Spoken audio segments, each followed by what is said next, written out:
Yeah, I'm sorry. I think I have some internet problem here. Now it seems all right. Can you hear me? Sir, hearing, sir. Hello. Sir, Yeah, hearing. Yeah. I'm sorry. I got delayed a little bit. Okay. No problem.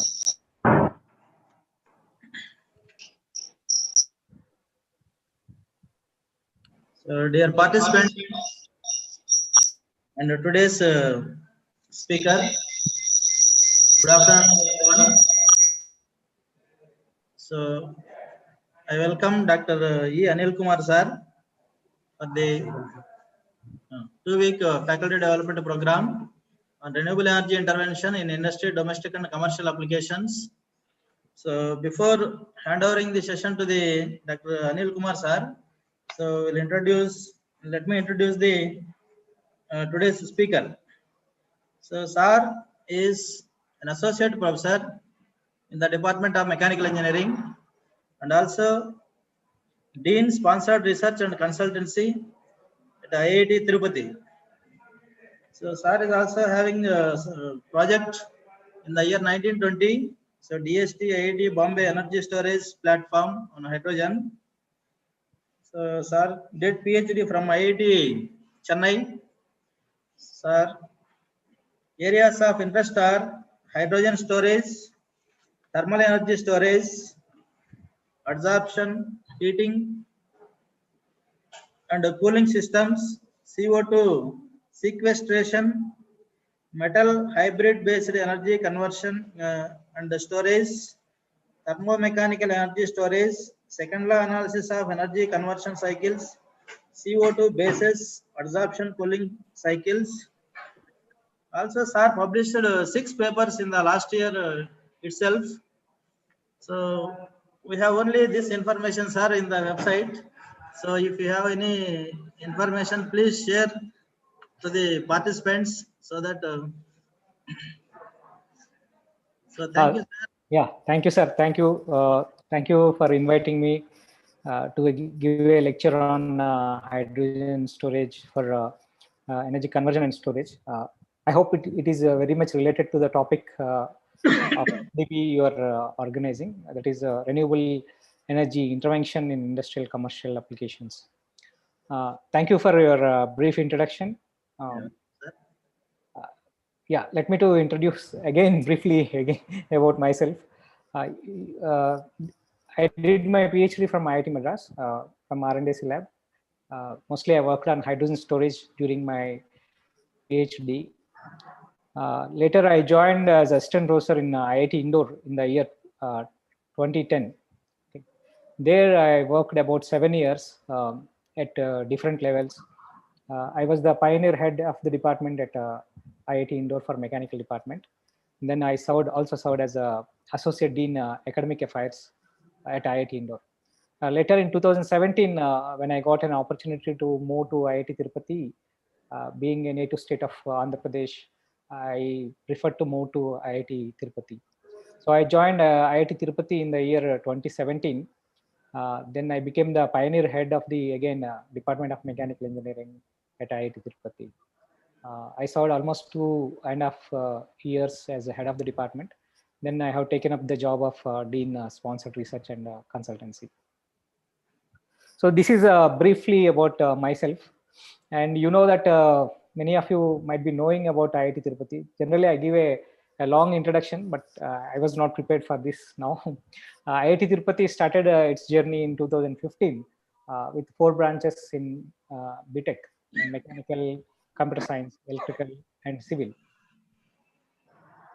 Later, we expanded, we added chemical engineering also. And then the regular faculty recruitment started in IIT Tirupati in the year 2017. So it's hardly 2 years plus, 2.5 years actually. The faculty started joining in somewhere around May, June of 2017. So it's slightly more than 3 years. So we had a very good progress in the last 3 years. Since I am heading sponsored research and consultancy, we have around 60 projects, which is amounting to 21 crores, the sponsored research. And the consultancy projects, we have around 80 consultancy projects amounting to 10 crores. And recently, we also got a technology innovation hub on precision positioning systems, where we got a funding of 100 crores for 5 years to incubate technology or startups in the field of precision positioning technologies. So with this brief introduction, I would like to take up, I hope I can share my screen. Just a second. Sir, can you give me an option to share my screen? Sir, already given, sir. Okay, given. Okay, thanks. Yeah. So can you see my screen? Yeah, sir. Visible, sir. Yes, sir. Visible, sir. Visible, sir. Yeah, thank you. Fine. Sorry, I couldn't attend the other sessions, and that's why I don't know how to start and who are the participants also, I don't know. But let us assume that you are all interested in knowing the technologies related to renewable energies, how these can be intervened into the different sectors, maybe for electrical generation or for transportation, for home applications or different industrial applications. So since that is the topic of discussion today, so let me to put hydrogen, how it can intervene or interfere in different energy spectrums.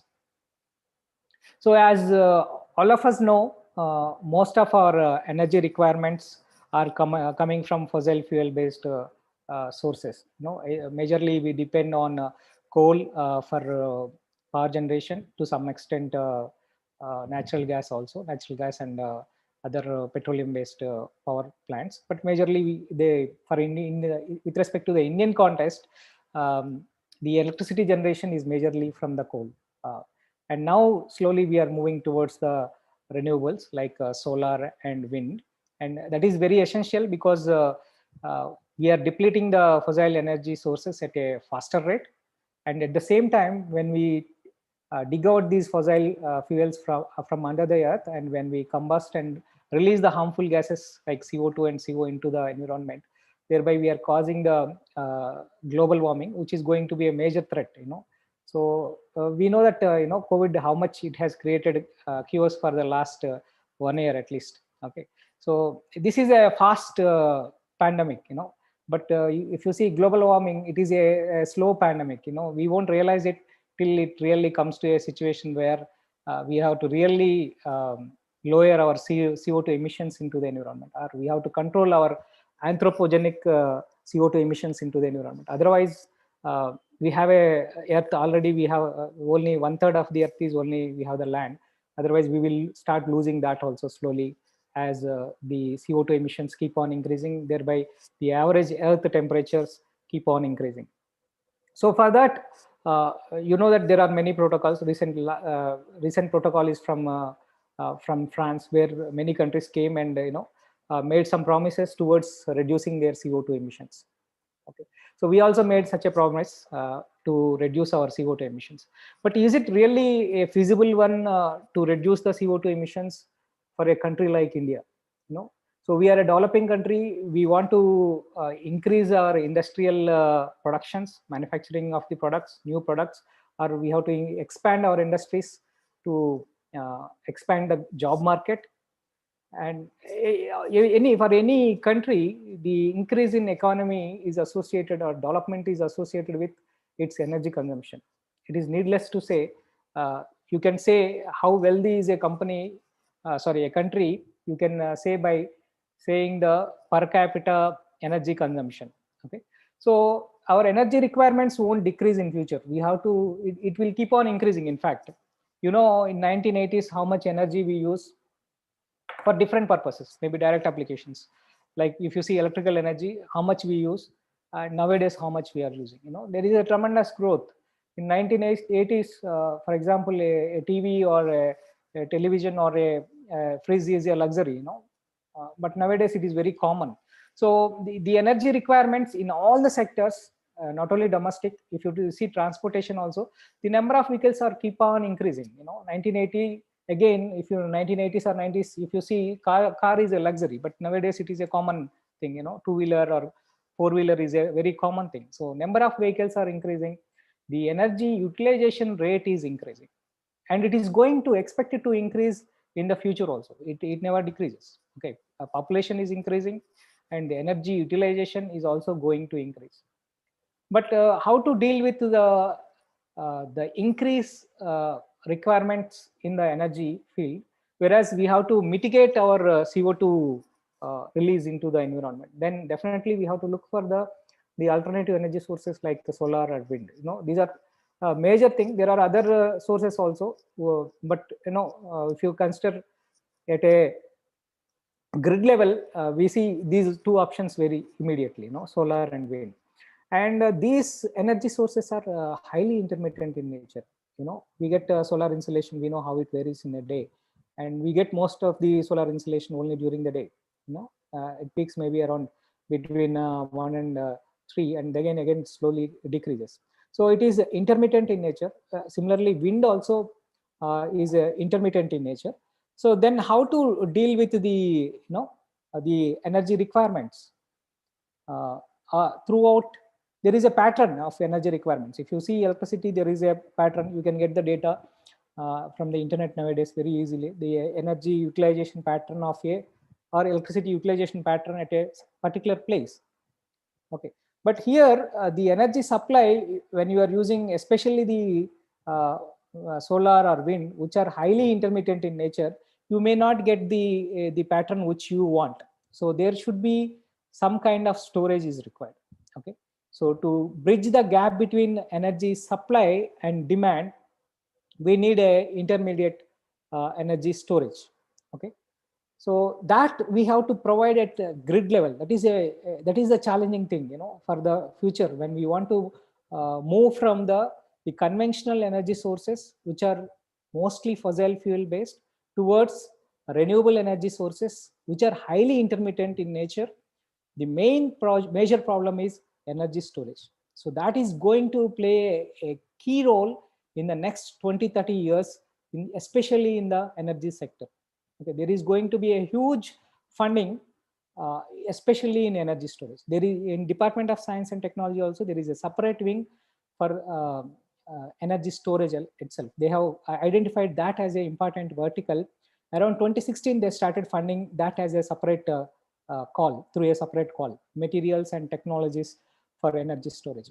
So here energy storage means I am talking both electrical energy storage or the thermal energy storage, because these two forms of the energy we use for most of our applications. For example, electricity we use for lighting or running the devices. Thermal energy we use for running vehicles or for cooking food, etc. Okay. So we need to identify or develop technologies to store electrical energy and thermal energy at a larger quantities. At bulk energy requirements are the developing technologies is the major thing, and integrating them with the yes. Any problem? No problem, sir. Yeah, integrating them with the renewable energy sources is going to be a major challenge that we are going to face. Okay, so in this definitely hydrogen is going to play a role, in the spectrum of integrating the renewable energies. The hydrogen is going to play an important role. So I'm going to show you some examples where does hydrogen can pitch in integrating the renewable energies for energy storage. Okay, majorly with respect to the transportation, because with respect to Indian context, again, after this COVID, we realized the importance of Atmanirbhar Bharat. We want to be self-resilient. We don't want to depend on other countries. Whereas if you see, with respect to energy, most of our transportation, we import the petroleum products. Crude oil we import, and then we refine them into petrol and diesel, used for our transportation applications. But once if we want to reduce this dependency, that means we have to look for the alternatives. Okay, so when we are looking for the alternatives, we have to see that we have to reduce our dependency on the other countries. The second thing is that technology should be somewhat CO2 free. At least it should not cause distributed pollution. So there are two ways of releasing CO2. One is if you take stationary plants like like a power plant or a cement industry or any big industry, you are going to release the gases at a particular place. Okay, so now people are coming with CO2 mitigation technologies, carbon sequestration. Okay, there are technologies developed to capture that CO2 and release the CO2 or CO free gases into the environment after burning these fossil fuels. So this is somewhat easier to deal with, and most of the times these industries are away from the cities. But nowadays, because of the expansion of the cities, these are all expanding towards outskirts and mingling with the industries. But the air quality in the cities is very, very important for the human health. Okay, so the air quality in the vehicle in the cities, again, majorly governed by the transportation, because as you have more number of vehicles, the pollutants released by these vehicles are more. So because of that, the air quality will decrease. You have mostly carbon dioxide, and if unburned carbon is there, you have carbon monoxide and few other gases. If the temperatures are high, you will have NOx also. Okay, so the major challenge is how to reduce this pollution in the transportation sector. Okay, so the major challenges I put with respect to Indian context like this, we have to reduce our dependency, because most of our foreign exchange is going for importing the petroleum products. The second thing is we have to increase the quality of the life, especially in cities, by reducing the vehicles which use the conventional fuels. Okay, so that can be done either by electricity or hydrogen. Let us see how it goes. So this slide shows the expected growth of vehicles, especially in Asia, especially China and India. There is going to be a tremendous increase in the number of vehicles that are going to come on the road. Okay, so thereby, as the number of vehicles or transportation requirements are increasing, the number of vehicle requirement is increasing, then our dependency on petrol or diesel are going to increase. If you're going to use the same conventional IC engine based engines which runs by petrol and diesel. Okay, so and on the other way, then what will be the opportunities available for us to reduce the utilization of these petroleum products, or at least to see that the rate of increase of these petroleum products are not increasing. Okay, otherwise, if the number of vehicles are increasing, the transportation requirements are increasing, the number of vehicles are increasing, then obviously our fuel requirements will increase. As we are burning more fuels, we are going to add more pollutants. Okay, and thereby causing the air pollution, thereby increasing the CO2 levels and global warming. So the aspects what we want to study is how to reduce, or at least how to see that the rate of increase of these fuels are not increasing at a rapid rate. Okay. So one is increasing the efficiency of the conventional fuel systems. So this is not new. People are working for last 100 years, maybe 150 years, you can say, know how to increase the efficiency of the petrol engine or diesel engine. They how to increase the combustion efficiency at different level. How to reduce the friction, how to all these studies are going. How to reduce the pollutants also. Now we have come to different standards. BS6 standards we have come, but still the research is going on, but the incremental changes are going to be very less. Because we know that the problem is with the materials, and we also know the thermodynamic limitations in approaching these efficiencies. Mostly higher the temperature of burning, the heat addition, the higher the exergy of the system, the higher the efficiency of the system. Okay, so that comes from the simple Carnot principle. We know that Carnot engine has the highest efficiency, which is given by the 1 minus sink temperature by source temperature. When source temperature is increasing, that means the temperature at which you are adding heat is increasing, then obviously the efficiency increases. But the other, if you keep on increasing the temperature of combustion, then there are other problems. One is NOx. The other thing is the material withstandability. These are all the challenges. But still there is a scope. We are far away from the Carnot efficiencies. Still there is a scope to increase the efficiency of the conventional fuel systems. Then CNG, as the compared to petrol and diesel, the natural gas is it gives a somewhat cleaner, lesser in carbon, so lesser in the generation of carbon dioxide or carbon monoxide. And again, there is a challenge, in using the CNGs. Somewhat easier. It's already it is applied in some cities like Delhi and all, compressed natural gas. So thereby you can mitigate some of the pollutants, and especially in the cities where the air quality is poor. Okay. Then comes the biofuels. Again, when you come to biofuels, you can add easily 20 to 30% of ethanol to petrol or diesel. So thereby you can reduce the usage of the petrol and diesel by 20 to 30%. So even Indian government is looking forward, how to produce the second generation ethanol. The first generation ethanol comes from all the food products like sugar cane and other food products.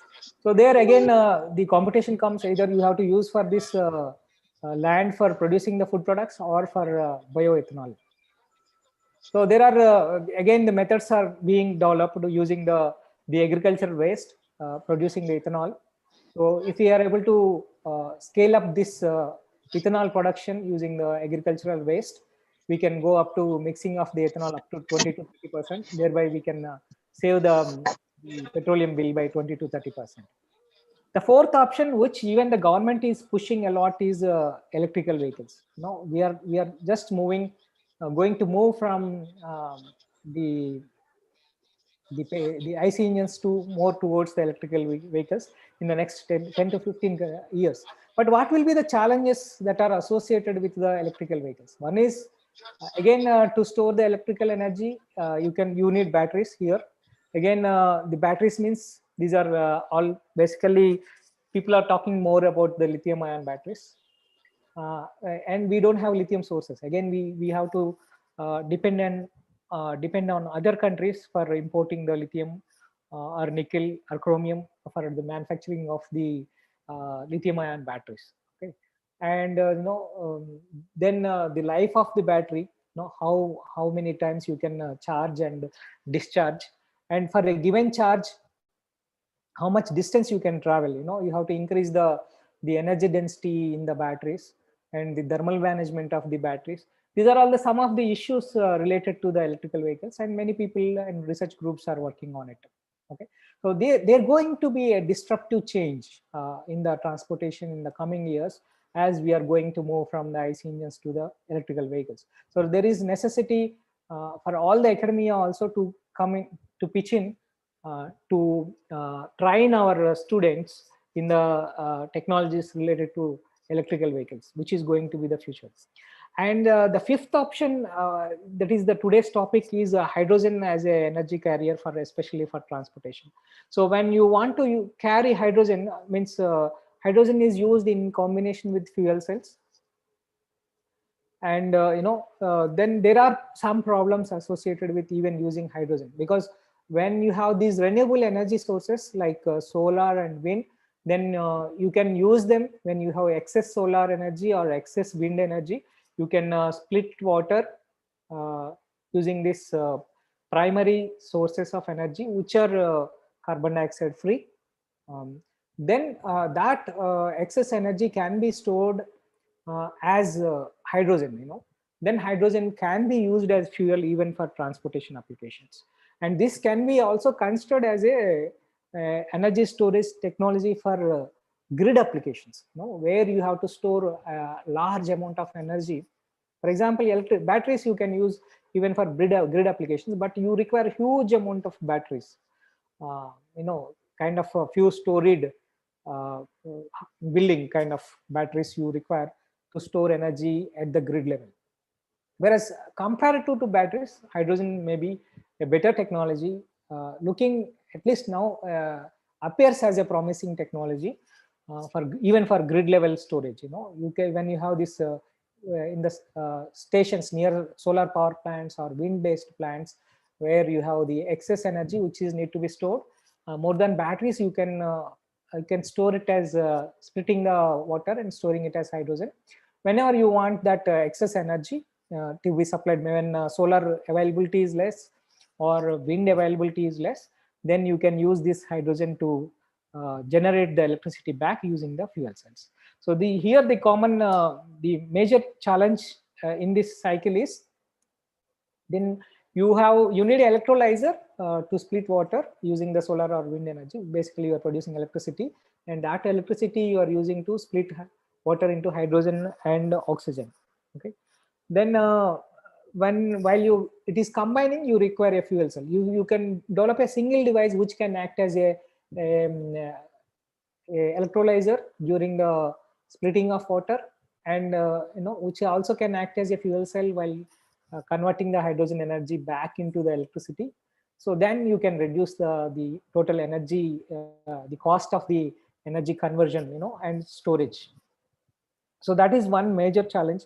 People are still working on it, but it is going to be a promising technology, believe me, storing hydrogen even at the grid level. So in this talk, I'm majorly going to concentrate on the hydrogen storage for transportation applications, and also hydrogen storage for different energy conversion and as well as energy storage applications.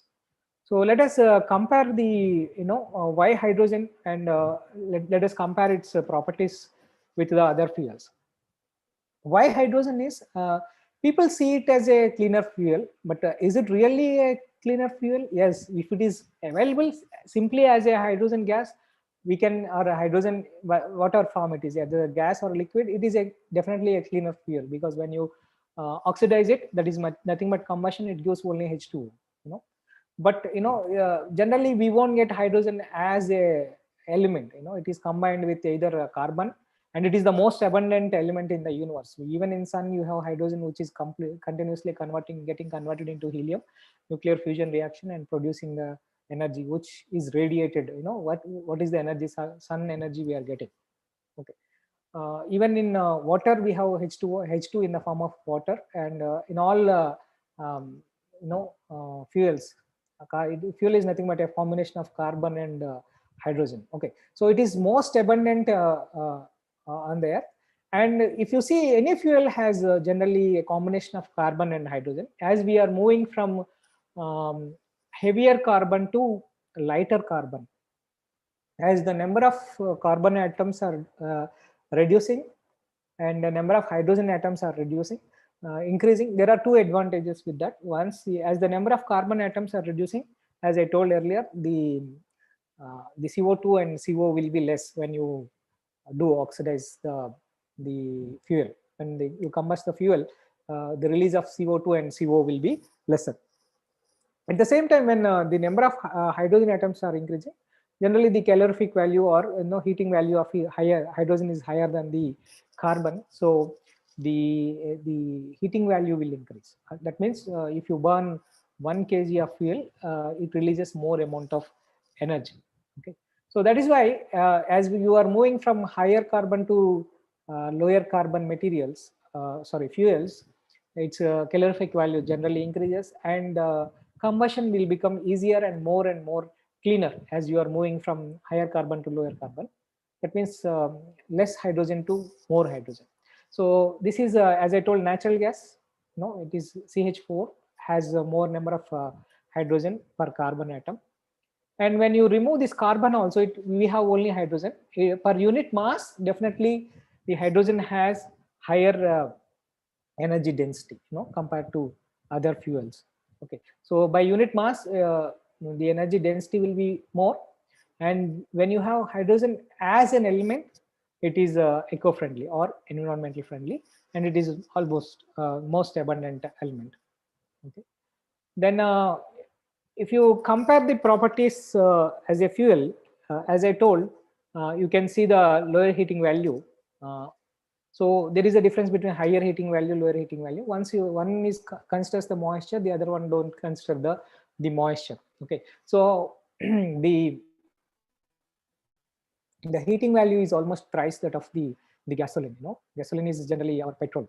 Okay, and then if you see, it has a longer combustible range, so igniting is not a problem. Okay, for example, petrol, you require a spark.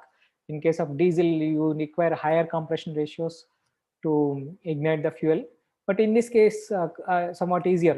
Igniting hydrogen is somewhat easier.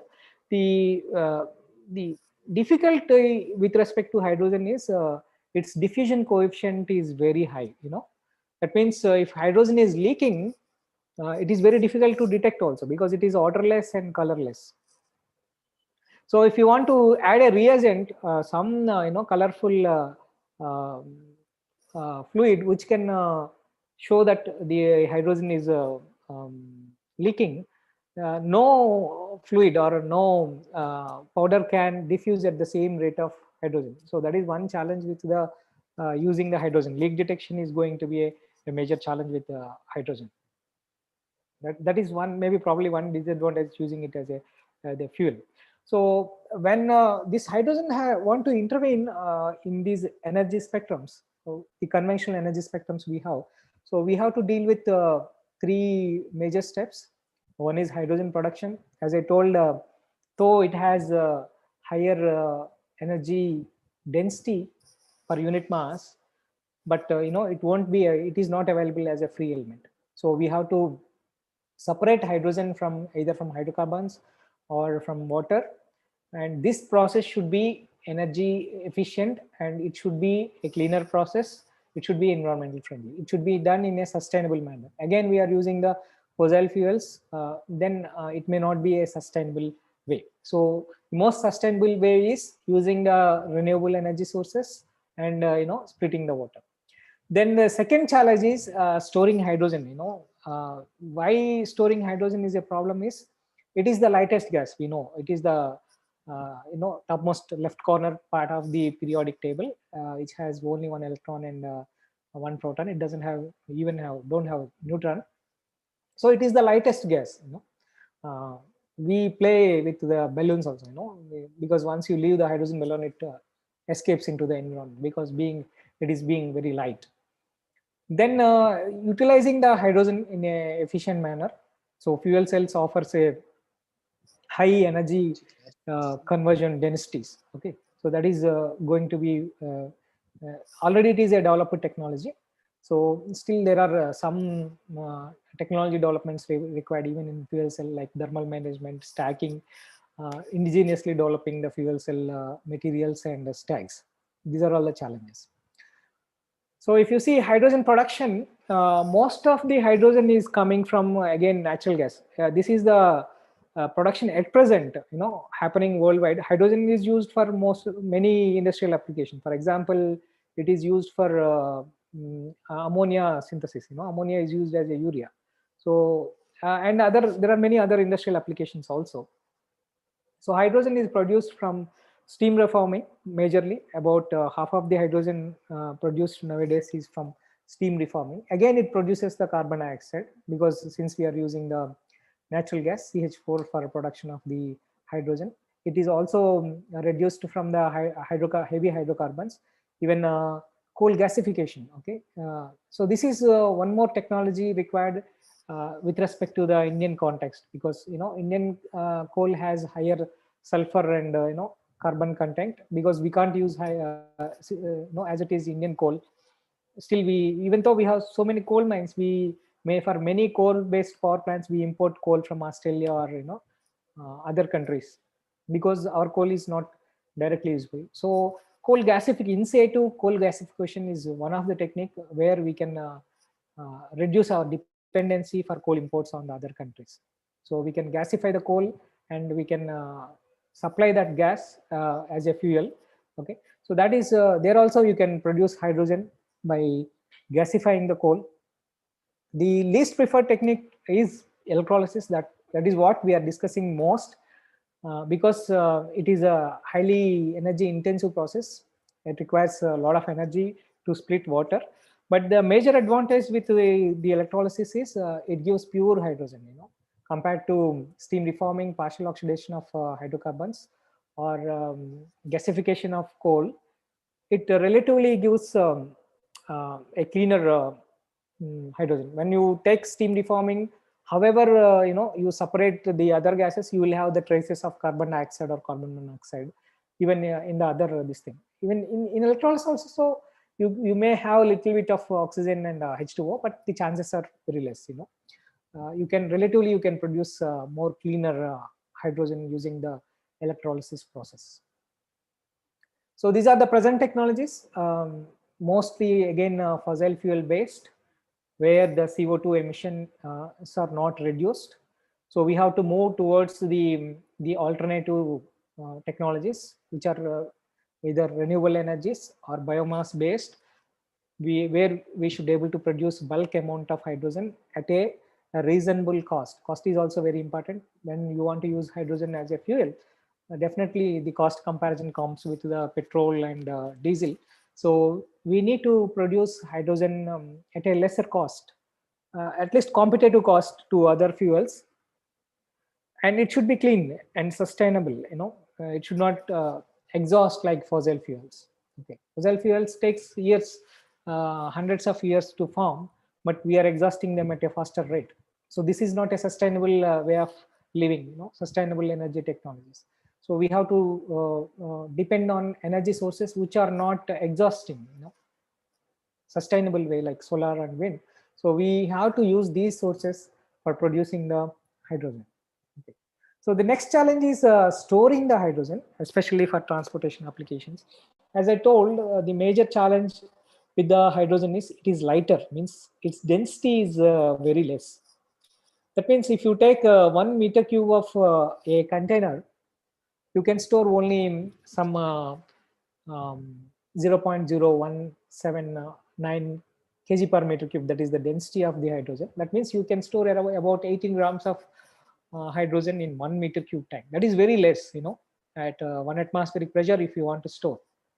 So naturally, to store more amount of hydrogen in a given volume, so I told, so try to differentiate between the energy densities. So if I say energy density with respect to mass, definitely it has higher energy density compared to other fuels like petrol or diesel per unit mass.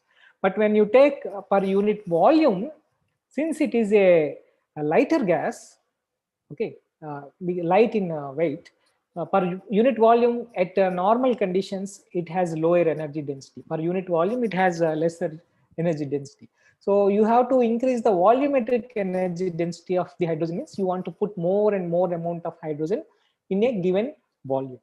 You want to carry sufficient of amount of hydrogen for your bus to run for another, let us say 500 kilometers, or your car to run for 500 kilometers. Okay, before you find again a recharging station for your hydrogen. So the challenge is how to increase the volumetric energy density. You don't want to carry a big tank, where you can store hydrogen and with the car or with your bus. You want a reasonable size of the tank where you can store the amount of hydrogen required for traveling for a particular distance. Even if you see for a petrol car or a diesel car, we normally fill petrol of some 40 liters, taking 15 kilometers per liter. So another 600 kilometers we want to recharge with the petrol or diesel, okay, which hardly takes 2 to 3 minutes for, or maximum 10 minutes to refill our petrol and diesel. So we want to do the similar thing when we want to use hydrogen even for transportation applications. We want to see that it gets recharged, and the tank size should not be too large to carry along with the vehicles. So one way of increasing the volumetric energy density is by compressing the hydrogen. Okay, so you can increase the hydrogen compression by, when compressing means in the same volume you are going to keep more and more amount of hydrogen. That means the pressure will be increasing. So nowadays we have tier 4 cylinders. We require special cylinders for this. Generally these are all carbon fiber reinforced composite, made of composite materials, so which can go up to 700 to 800 bar. So you can store hydrogen at a pressure of 700 times the atmospheric pressure. That is a huge pressure, very high pressure. So we require special materials to build these cylinders. The second problem with this way of carrying hydrogen at a very high pressure is the compression itself requires a lot of energy. Once you are using electrical energy for driving your mechanical compressors, it takes a significant portion of the hydrogen energy to compress the hydrogen, and store the hydrogen itself. And the safety, there are concerns. If an accident happens, accidents, we don't want accident to happen, but we have to think in that aspect also. Accidents may happen during traveling. So in that case, what happens if this high pressure tank gets hit somewhere, with a high pressure, whether it explodes like a bomb or catches fire? These are all the safety concerns using the hydrogen in the compressed form. But nevertheless, most of the vehicles demonstrated nowadays uses the compressed hydrogen. Even the cars which are available using fuel cells, mostly they are coming with the compressed hydrogen, where the hydrogen is stored at very high pressures, the pressure of 600 to 700 bar. Okay, then the other way of increasing the density is when you liquefy the gas, its density further increases from compressed state to even liquid state. The density of the substance increases.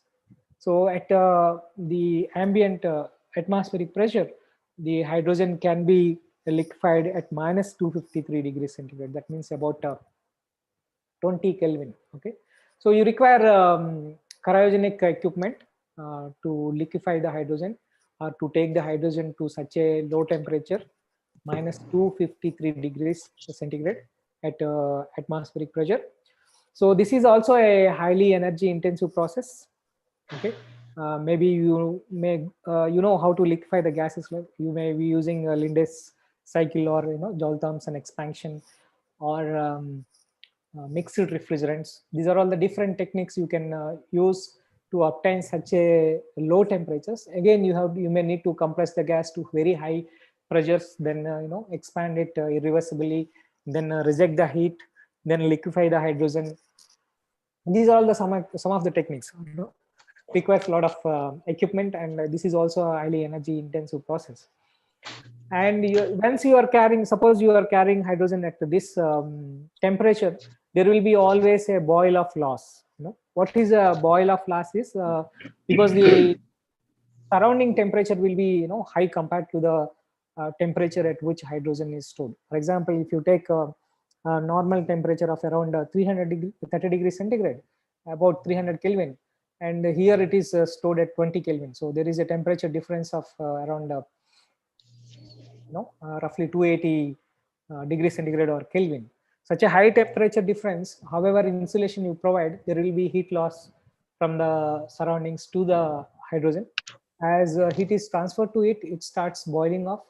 As it starts boiling off, the pressure starts building in the cylinder. So the pressure cannot go beyond certain safety limit. So we keep a pressure wall. So the hydrogen starts leaking above certain pressure. Okay, so this is called the boil of losses, carrying hydrogen in a liquid state. But it has many applications. One of the applications is in ISRO. They carry hydrogen, especially for fuel cell applications in the satellites. To run the electronics of satellites, they carry hydrogen in a liquid state. So even Airbus has announced, they are going to come up with the aircrafts with the hydrogen-driven aircrafts by 2035. They are also going to use liquid hydrogen for their aircrafts. So to decrease the pollution at that level. So liquid hydrogen is another technology where we need to develop technologies to liquefy hydrogen in a energy efficient manner. The third option for storing hydrogen is the solid state storage of hydrogen. Okay, that means now we have seen increasing the density by compressing the hydrogen, and we also seen we can further increase the density by liquefying the hydrogen. Then if we can bring it to solid state, we can further increase the density. So hydrogen can be stored in solids either by physisorption or by chemisorption. In case of physisorption, for example, materials like activated carbon, carbon nanotubes, graphene, all these things, they have affinity to absorb hydrogen on their surface. Of course, the amount of hydrogen gets absorbed on the surface depends upon the pore size of the particle size, and porosity of the materials and different aspects of the material. The second one is the chemisorption, where the hydrogen gets dissociated. Hydrogen generally exists in the molecular form H2. It gets dissociated into hydrogen atoms. That hydrogen atom goes and sits in the interstitial space of the material. So we know that material will have are made of molecules. Each molecule will have some crystal structure, different arrangement of atoms. So there is gap between the atoms. That is, we call it as the lattice. The arrangement of lattice, we call it as lattice structure. So there is a gap between the lattice atoms. So the hydrogen goes through these gaps and sits in the lattice. So this is a chemisorption which forms a stronger bond and a chemical bond compared to the physisorption. So both the materials are studied. Generally, the physisorption, again, the absorption occurs at lower temperatures of liquid nitrogen temperature 77 K. But these are all easy to operate. Okay, chemisorption occurs near ambient conditions, also reversibly. So these materials find many other applications apart from hydrogen storage. Okay, So the example for chemisorption applications is metal hydrates. There are many metals, they're intermetallics or alloys, readily absorbs hydrogen when they are exposed to hydrogen at near ambient conditions, and they form hydrates. And when this is a hydrogen formation is a exothermic reaction. It releases heat, and when we supply heat, this hydrogen gets dissociated. Okay, the hydrogen gets dissociated. That means comes out of the solid material. That can be in the gaseous form. That can be used for any application. So depending upon the temperature and pressure where the hydrogen is absorbed, these metal hydrates now here as shown here are categorized as high temperature metal hydrate, medium temperature metal hydrate, and low temperature metal hydrates. So this shows some canisters of metal hydrates where the material is placed in these canisters. The metal hydrates are placed in these canisters, and these canisters are also provided with the cooling or heating arrangement. It is a kind of a heat exchanger, your shell and tube heat exchanger kind of thing, where shell is filled with the material. The tubes are to carry the heat transfer fluid. That means during the hydrogen absorption, the heat is released, so that heat need to be removed from the material. And for desorption of the hydrogen, you need to supply the heat energy through these fluids. So this graph shows a nice comparison of hydrogen, how much hydrogen is required. For example, you require certain amount of hydrogen for movement of a car for particular distance. What will be the tank size? Okay, so for the same car for the same distance, you are storing hydrogen at 200 bar. The tank size will be this much huge. When you liquefy hydrogen, the volume decreases to store the same amount of hydrogen. When you use some low temperature metal hydrates, okay, which absorbs generally a somewhat lower mass concentration of hydrogen, the size decreases. When you move to materials which can store more amount of hydrogen, the tank size further reduces. So this is a good comparison of the metal hydrates for the transportation applications. So I think I have covered the transportation applications. I will take a pause here before I go to the other engineering applications. If you have any doubts, I will take here. Regarding the storage of hydrogen for transportation application. I'll just take break for 1 or 2 minutes. If you have any questions, I'm ready to take.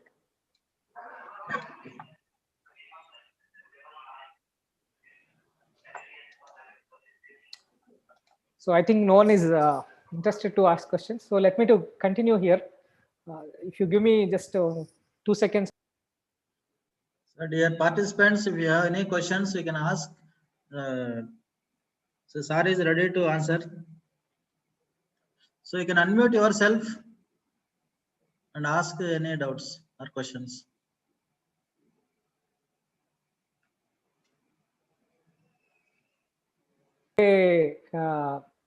Communication. Generally, nice session, sir. Yeah, in the class also, I don't like one-way communication. I keep asking so many questions. If it is live session, I might have asked so many questions to you by this time, if you are not asking questions also. Dear sir, very interesting, sir. Very interesting, sir. That way, no questions from our side, sir. Thank you, sir. Thank you. Please unmute yourself and ask any questions. See, COVID has forced us to take lectures like this. Yeah, sir. Otherwise, I don't know whether the participants are sleeping or they are listening to me or they're interested in this topic or not. Also, I cannot see because based on that only we can tune the lecture. Based on the enthusiasm of the participants. Only we can. Also suffered a lot with COVID.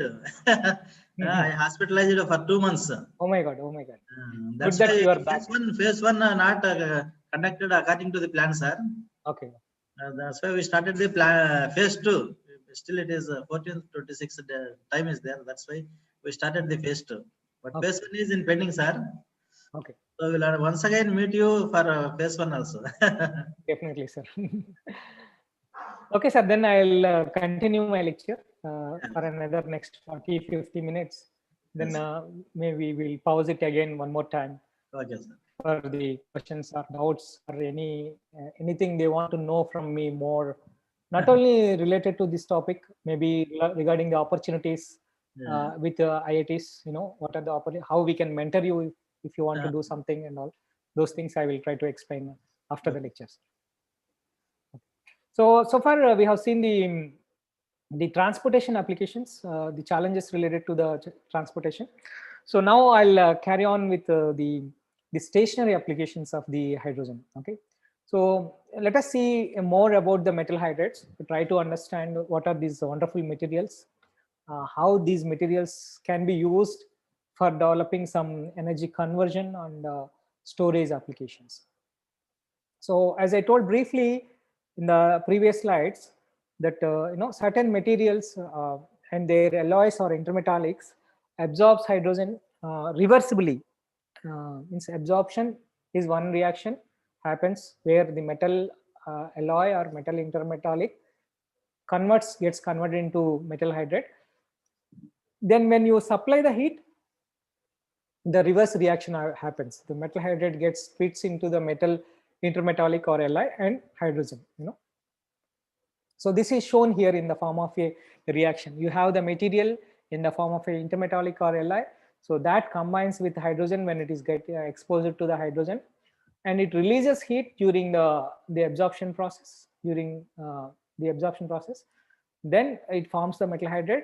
When you supply the heat, the reverse reaction happens. That means it gets converted back into the metal alloy or metal intermetallic plus hydrogen. Okay. So this is diagrammatically shown here. So initially the hydrogen molecule comes and sticks over the surface of the material. So where it gets a catalytic activity, then it gets dissociated. It gets broken down into atoms. That atom goes into the interstitial space. Here I am showing these, blanks as the boxes are the interstitial space. So it goes and fills all the interstitial space, forming the metal hydride. So once all the space, intermetallic space, interstitial spaces are filled, again hydrogen starts getting accumulated over the surface. Okay. So here if you see, this happens for few thousand cycles without any damage for the materials, as long as you are using pure hydrogen. If there are some impurities in the hydrogen, as we discussed, because we are producing hydrogen either by hydrocarbons, where carbon dioxide, carbon monoxide may present in hydrogen. Other impurities may also present little bit in hydrogen. And when you are coming through electrolysis, you may get some traces of oxygen and moisture in the hydrogen. So when you have pure hydrogen, this absorption of hydrogen and desorption of hydrogen goes cyclically for few thousands of cycles. The material can absorb and dissolve hydrogen for few thousands of cycles. Okay. So each cycle we have a heat interaction. The hydrogen heat is released during the hydrogen absorption. Similarly, the heat is absorbed during the hydrogen desorption.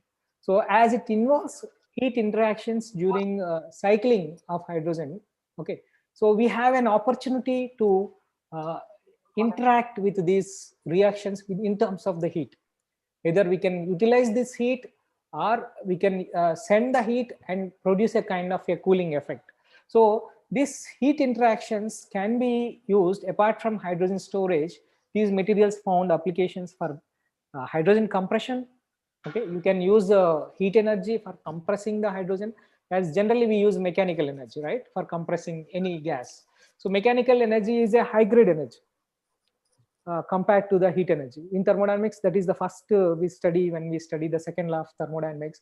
We try to uh, you know see the quality of the energy. First law only deals with about the quantity of the energy. When it comes to second law, see, according to the first law, 1 kilojoule of heat at 500 degrees centigrade, 1 kilojoule of heat at 1000 degrees centigrade, 1 kilojoule of work, all are same. It doesn't differentiate as long as the energy is conserved, whether it is work, heat, thermal energy, it is same.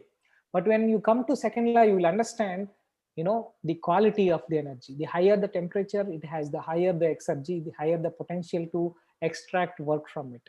Okay, so in that way, the heat energy is a low grade energy compared to the work, because it has many direct applications. It is a ordered form of energy.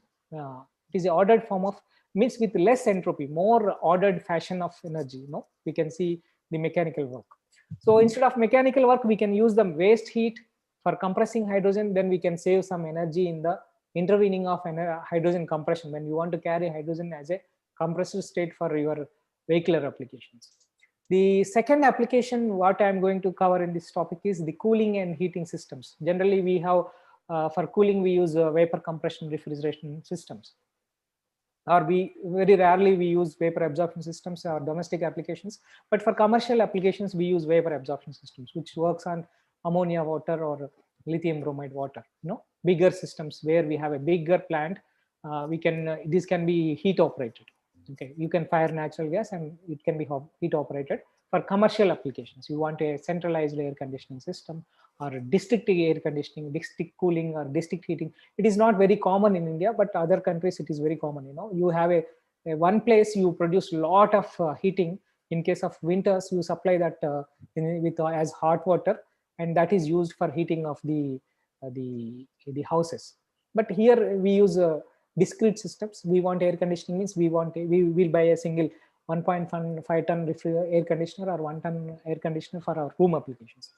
But when you go to big malls and all, they will have a centralized air conditioning systems where they use the mostly vapor absorption or vapor compression. Either of the things can be used. Vapor absorption advantage is you can use the heat energy to run your cooling system, which is a air conditioning system where you produce cooling, and that is used for conditioning of your air.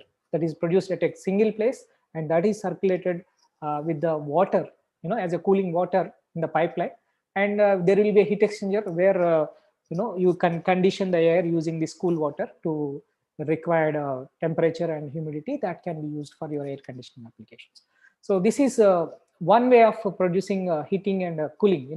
This is a huge market. This heating and cooling is a huge market, because these demands are going to further increase as the temperature is going to increase. We want more and more air conditioning systems. We want more refrigeration, and we want more refrigeration even for food processing. In India, food processing is almost less. Cold storages. We want to stabilize our food cost. We want to store them for longer durations, so that we can remove the seasonality of the availability of the fruits and all. So we want a lot of cold storages, because ours being an agricultural based country, we want a lot of cold storages where we can store these perishable products like fruits or vegetables for longer duration. So there is a huge market for cold storage. Even within India, we have very less cold storage capacity. Now we need to increase the cold storage capacity a lot with respect to what we produce here, the agricultural products. So here again, if these cold storages or heating and cooling can be done with the heat, just by solar thermal heat or waste heat of the industries, then you can conserve the energy. You can use the energy in an efficient way.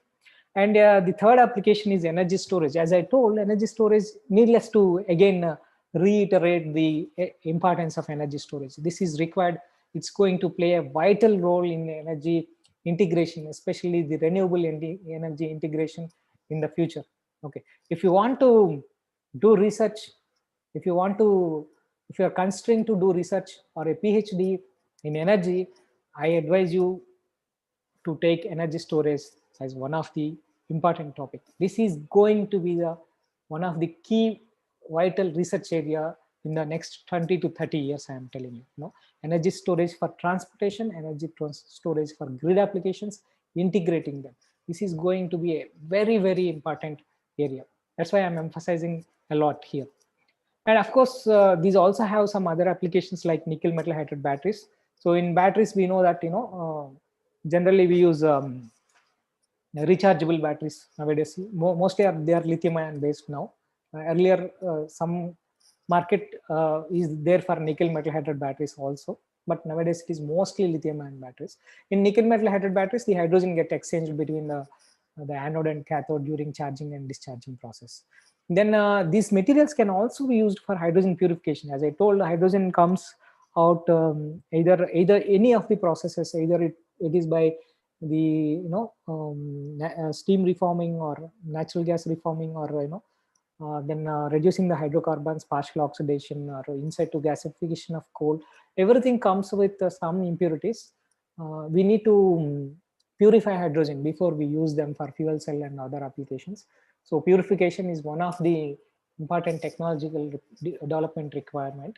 Okay, so these materials, some of these materials can also be used for the purification of the hydrogen. Well, we understand that since there is a heat evolution and heat absorption during absorption and desorption, these find energy conversion applications. But how to select the materials? Okay, I will give you an example how to select a material. For example, you have a vapor compression refrigeration system. Okay, I hope some of you are from mechanical, right? Can I get an answer from any one of you? Some of you are from mechanical engineering, right? Sir, yes, sir. Any even faculty can reply, or organizers can also reply. Most of us.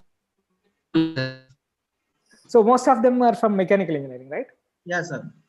So if I want to build a vapor compression system, I hope you might have heard about vapor compression system, whether you are from thermal stream or not, whether you are studying second year, third year, or final year, or you did your masters in different fields. That doesn't matter. But you might have heard about a vapor compression system, right?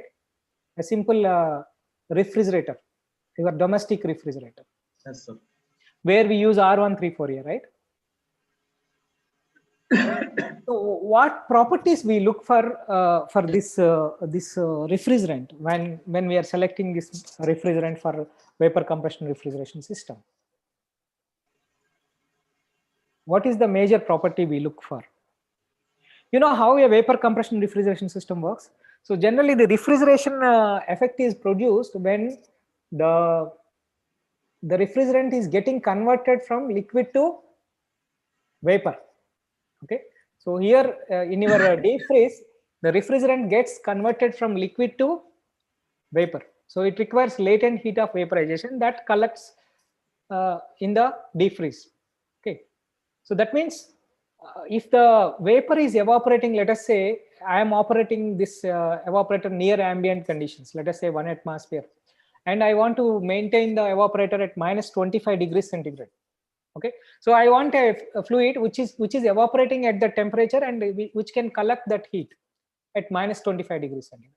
So I look for a refrigerant which is evaporating at 1 atmosphere at a temperature less than 20 degrees minus 20 degrees centigrade. Suppose I want to keep minus 20 degrees centigrade in the evaporator.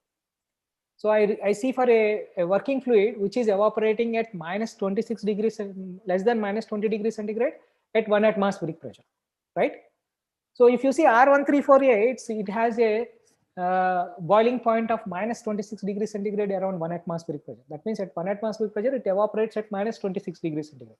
It is evaporating at minus 26 degrees centigrade so that it can collect the heat from the surroundings. So what is this data we are looking for when we are selecting for a material? Similarly, we want to bring back that to liquid state to continue the refrigeration process further. So we have to liquefy it. Now the liquid gets converted into vapor while absorbing the refrigeration heat. Now we want to convert that back into liquid. How to convert that? So we have to reject heat to the ambient. Okay, so we have to reject heat to the ambient means we have to raise its pressure above the temperature at which it can compress, sorry, it can condense, okay, when compared to the surroundings. Suppose surroundings temperature is 40 degrees centigrade, it should be able to condense at 45 degrees centigrade. So we have to compress to such a pressure where the pressure corresponding to 45 degrees centigrade is the saturation pressure, so that it condenses at 45 degrees centigrade at that pressure. So here what we are looking for is to select a fluid for your refrigeration application is its pressure temperature, because here the pressure temperature relation is important. This is the primary important. Okay, the first property you look for is corresponding to this pressure, where the temperature, where at what pressure it gets evaporates, or if you fix the pressure at what temperature it evaporates. So this property only enables us to select a material for any energy conversion application. May it be a refrigerator, may it be a power plant. For example, if you take a steam power plant, you should know the PT relation of the steam, water, to operate in a steam power plant. Or you want to operate a solar power plant. Okay, you want a organic fluid where it can evaporate, at less than 100 degrees centigrade to produce the vapor, high pressure vapor, so that it can be expanded in a turbine. Okay. So this pressure temperature relation is very, very important aspect for selecting the material for any energy conversion or storage application. Okay, so here also that data is required. We know that hydrogen gets absorbed in this material and it gets dissolved, but at what pressure it gets absorbed, at what temperature. So that data is given by similar to your PT relation. Here we call P pressure concentration and temperature relation. Okay, this is like just like drawing an isotherm. You keep the temperature of the material constant, you keep supplying hydrogen to the material, so that initially you are supplying, let us say, from vacuum, the hydrogen starts accumulating over the surface. So when at a particular temperature, when this pressure is reached, like you are boiling of any pure substance, when that particular pressure is reached, then the reaction starts. That means the hydrogen starts getting dissociated into atoms. That hydrogen goes into the interstitial space, occupying the interstitial spaces. This is the formation of the metal hydrate. So corresponding to each temperature, there is a particular pressure where the hydrate forms. Okay, so this is an isotherm where throughout the experiment I am maintaining a constant temperature. Once I may increase the temperature, the pressure at which it undergoes phase change is also changed. What are the phases here? The phase is pure material, that is a metal intermetallic or an alloy. Okay, otherwise the hydrate forming phase, metal hydrate. So here it is purely like pure substance. We see it is getting converted from liquid to vapor. If you see a liquid vapor phase exchange, here it is getting converted from metal to metal hydride. Okay, so here it is purely metal, it is purely metal hydride. So in between we have a combination of metal, hydrogen and metal hydride. It is in equilibrium condition. Okay, it is very similar to your phase change of a pure substance. Okay, as you increase the temperature, the pressure at which the metal hydride formation increases. If you decrease the temperature, the pressure at which the metal hydride forms also reduces. So similar to your critical state, it will also have a critical state where we can't see above that the equilibrium between the metal hydride and hydrogen. Okay, so this data is very useful again to construct your Clausius-Caprian equation or Van 't Hoff equation, where you can obtain there you are interested to find out what is the latent heat of vaporization in case of a liquid vapor interaction or vapor to liquid interaction. So here also you are interested to find out how much heat is released if I maintain the temperature constant for a material. If the hydrogen is getting absorbed, how much heat is released. Similarly, how much heat I need to supply to dissolve hydrogen or to break down the hydrogen and get back in the gaseous state. Okay, so these heat interactions only we are very much interested. Okay, either for developing these devices, metal hydride based energy conversion or storage devices. Okay, so this is an important data again which we can obtain by knowing this PT relation. That means each temperature there is a pressure where metal hydride is formed. So once P is fixed, T is fixed. These are all dependent parameters during the phase change from metal to metal hydride. Very similar to your pure substances. Suppose water is getting converted from liquid to vapor at 100 degrees centigrade, it gets converted at 1 atmospheric pressure. If you increase the pressure to 150 bar, 150 atmosphere, 1.5 atmosphere, then the pressure may increase up to 120 degrees centigrade, 125 degrees. Temperature may get increased to 120, 125 degrees centigrade. Okay. So similar thing, So this PT relation gives us a basic data for selecting the material for constructing these devices. I will guide through an example how to construct this. So this is one of the important application, as I told, compressing the hydrogen, either for liquefying or compressing and storing the hydrogen at high pressures. This is going to be, a energy intensive process. We need to develop technologies where the compression takes lesser energy and low grade energy, and it is not taking the major part of the hydrogen energy. Okay, so there are commercial stations available. Okay, suppose you have a hydrogen production station, then you require to put a hydrogen compression state on it. If you type in Google, especially in YouTube, hydrogen compressors, Linde has fantastic technologies, to take hydrogen even up to 1000 bar. Okay, so this is one technology where we are working.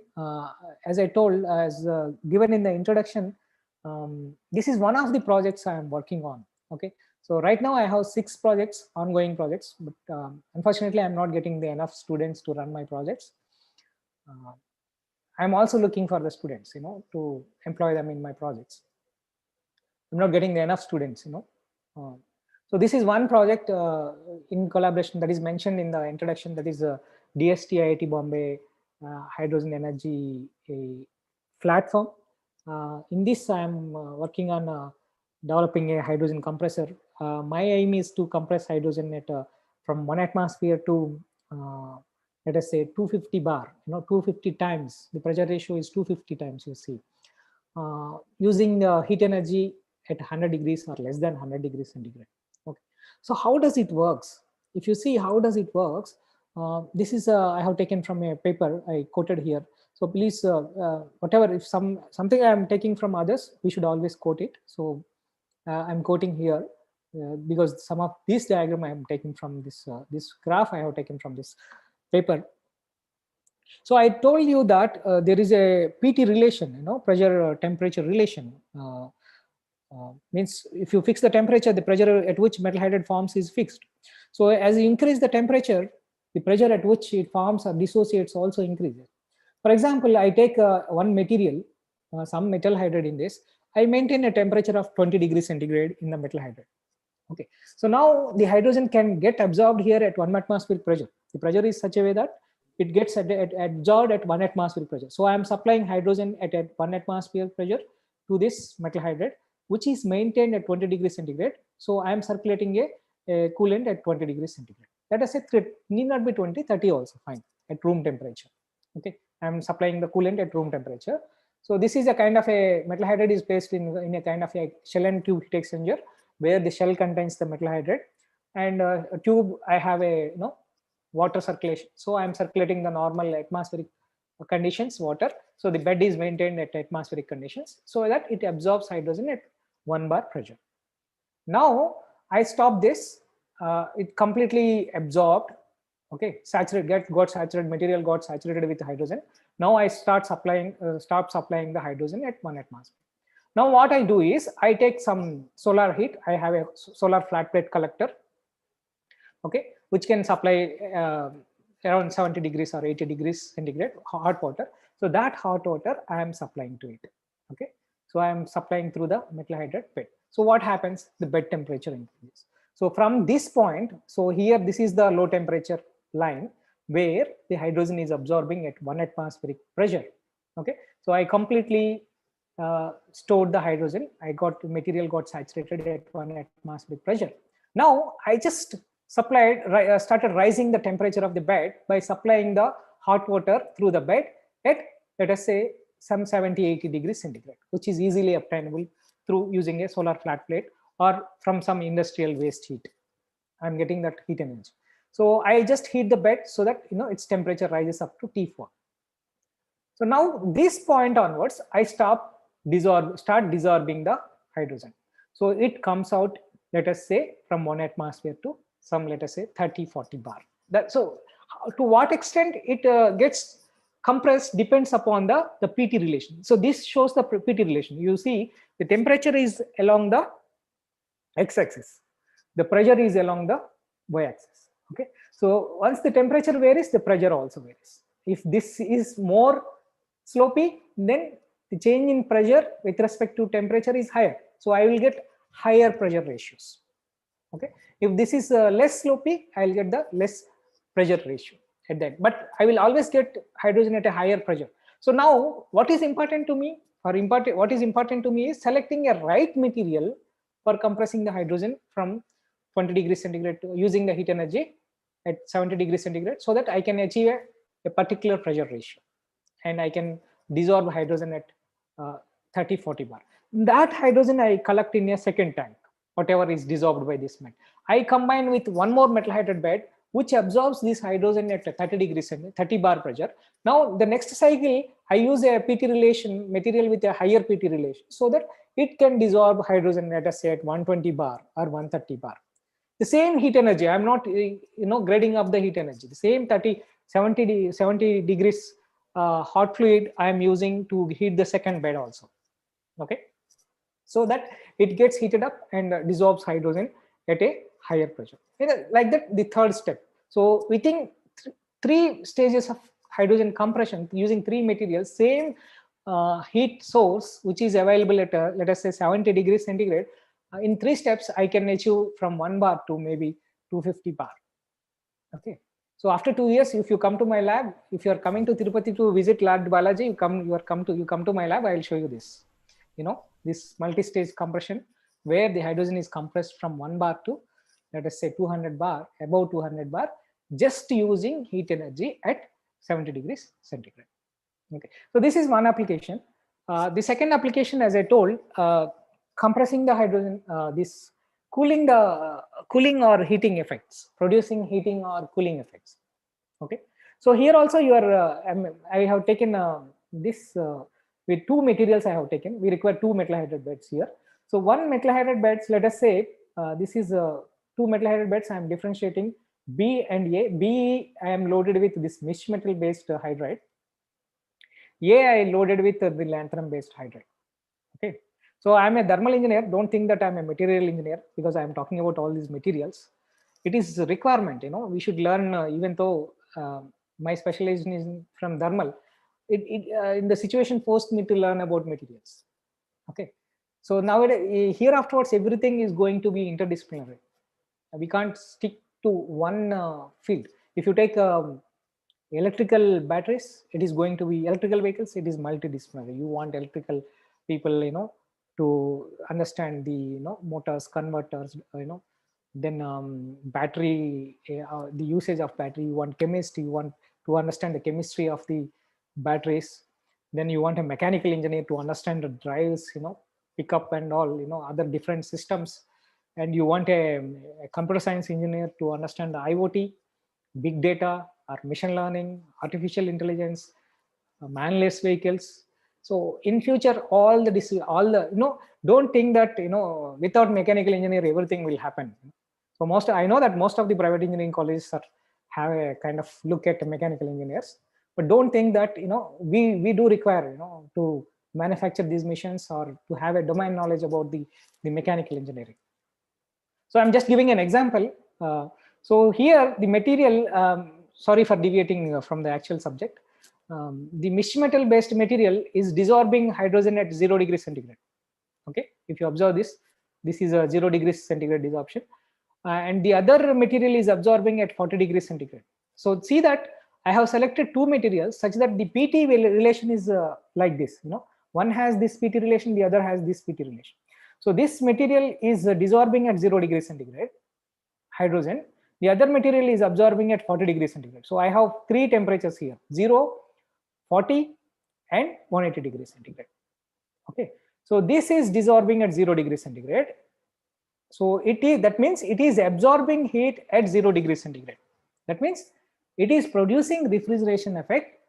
We can obtain a refrigeration effect up to 0 degrees centigrade. That means you can easily use this reactor to produce water near to 0 degrees centigrade, cool water. That cool water can be used for air conditioning and other application, even for refrigeration, high temperature refrigeration. It may not be less than 0 degrees centigrade.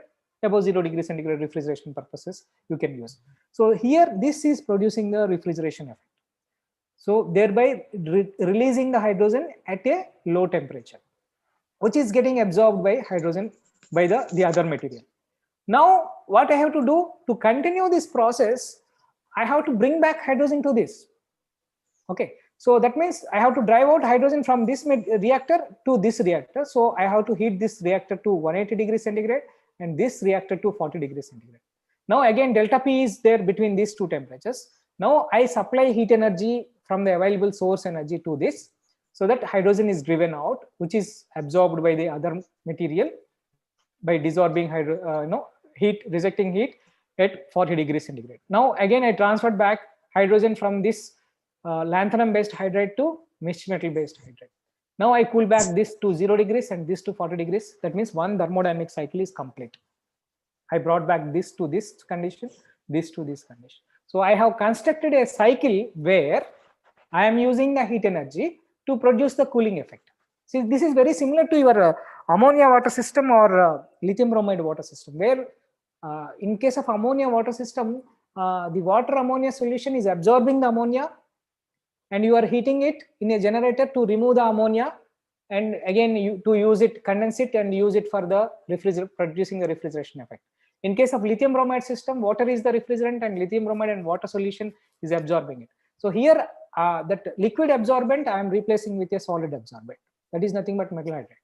Okay, so the metal hydride is desorbing at a low temperature, thereby producing the refrigeration effect, and which is getting absorbed by the other material, desorbing the rejecting the heat. So this thereby I am producing a continuous cycle where using the heat energy we can produce the refrigeration effect. Similarly, a heat pump can be also be produced. Okay, so I'll just guide you through one of the PhD work. My first PhD student has worked on this. So now I have to make two materials such that this delta P will be there when I want to operate between three temperatures. So here the temperatures chosen are 0, 40 and 180 degrees centigrade. Similarly, if I want to choose my heat temperature is, let us say, 140 degrees centigrade. Ambient I am considering 25 degrees centigrade and the low temperature is 0 degrees centigrade. I want to construct a continuous cycle where I can operate a refrigerator using the heat energy. Okay, so for that, first of all, we want to identify the materials, select two materials with correct PT relations so that this cycle is executable. So for that, we have taken a lanthanum based hydride. Again, LaNi5 is a most widely studied metal hydride. Generally, it has a plateau pressure of 2 to 3 bar at ambient temperatures, let us say 30 degrees centigrade. Okay, so now I want to tune the pressure temperature relations by substituting some materials for lanthanum or substituting some materials for nickel. So a wide variety of materials can be substituted so that we can obtain a variety of pressure temperature relations. Okay, so this is like identifying a pure substance for your application. You are studying the chemistry of the pure substances so that you can select a right material for your refrigeration application. For example, the evolution of the vapor compression systems. Initially it started with ammonia, sulfur dioxide, carbon dioxide. These are all natural refrigerants. They used ethylene, they used for the refrigeration, but later they found that chlorofluorohydrocarbons. So advent of chlorofluorohydrocarbons has revolutionized the refrigeration market, refrigeration and air conditioning market. Then we started using R11, R12, R22, etc., etc. And till from 1930 to 1970, 40, 50 years, we used left and right these chlorofluorohydrocarbons. Then suddenly we realized that it is causing the ozone layer depletion. The chlorine is responsible, it is going to the stratosphere and reacting with the ozone layer, and it is depleting, causing the depletion of the ozone layer. Then we want to avoid the chlorine, then fluorohydrocarbons. And then we realized that these are also responsible for global warming. Then we are moving again back to the hydrocarbons. Hydrocarbons are also responsible for global warming. Then we want to come back to natural refrigerants like ammonia, carbon dioxide. Ammonia may be it is pungent and it is poisonous. We want carbon dioxide again. So again, it is it's becoming like a cycle.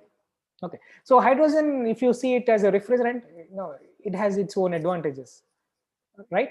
So here only is again the fine tuning of the properties, studying the materials, fine tuning of the properties to get the required conditions. So here we have selected 4 materials.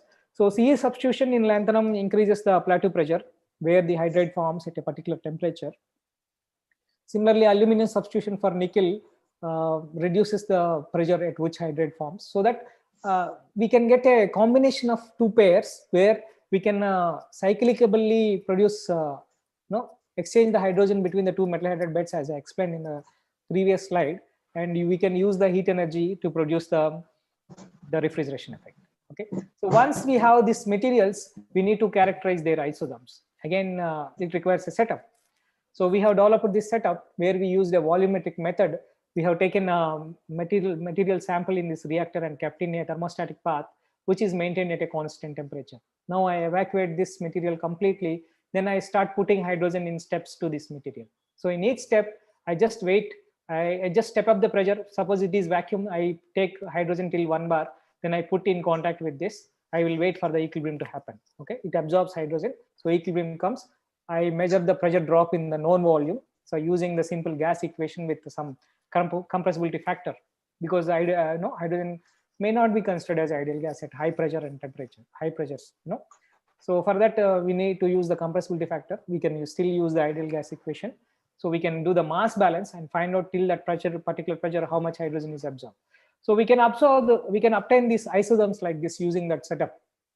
We can maintain a constant temperature and obtain a relation between pressure and concentration. So we have measured the pressure concentration at different temperatures. At least 4 temperatures are required to estimate again the enthalpy of formation and the entropy of formation. So for all the 4 materials, we measure the PCT relations, and then we have constructed using the PT relations. We have constructed this diagram to find out whether the cyclical exchange of hydrogen is possible, whether possible between these materials or not. So as I told again, we have considered the source temperature as 140 degrees centigrade, the heat rejection for 25 degrees centigrade, and the refrigeration is around 10 degrees centigrade with an aim for the air conditioning applications. Okay, so the one high temperature material and one low temperature material, or we say one high pressure material and one low pressure material, can be combined in the form of to construct a cycle where we can continuously operate them using the heat energy to produce the refrigeration effect. Again, what is important is how fast this exchange of hydrogen happens between the 2 beds, how much hydrogen gets exchanged between the 2 beds. So because of that, how much cooling effect I can produce by taking 1 kg of solid material. These are all important aspects. So that we have done using a simple thermodynamic analysis. We have estimated using the first law analysis. This is simple first law analysis. So this gives the theoretical maximum limits. What is the cooling effect we can obtain, and what is the COP, and what is the specific cooling capacity, what is the second law efficiency. All these things we can estimate from this data, and we found that the COPs are reasonably good, like the other absorption systems. May not be compared with VCR system, because VCR system we are using the high grade energy. Again, I'm telling we can't compare with 1 kilojoule of work with 1 kilojoule of heat again, because the available energy is different. These two are one is apple, one is orange. We can't compare apple with orange. Okay, so we have to see with respect to the heat operated machines. So these are all comparable with the heat operated machines, but nevertheless there are many challenges associated with that to take them to the next I'm sorry. Okay, this is a brief introduction about the heat operated vapor absorption systems. Now I'm going to talk about the energy storage. Okay, so I'm telling that energy can also be stored, and it is whether you store in the form of heat or electrical energy, both are equally important. Suppose if you can't store electrical energy, you can convert that into heat and store it. Okay, so we know that the thermal energy can be stored as a sensible heat storage, or latent heat storage, or thermochemical energy storage. very sensible heat storage is very straightforward. You may be having some concrete, or you have a substance which has a higher heat capacity. That means it can take more amount of heat for a given temperature rise.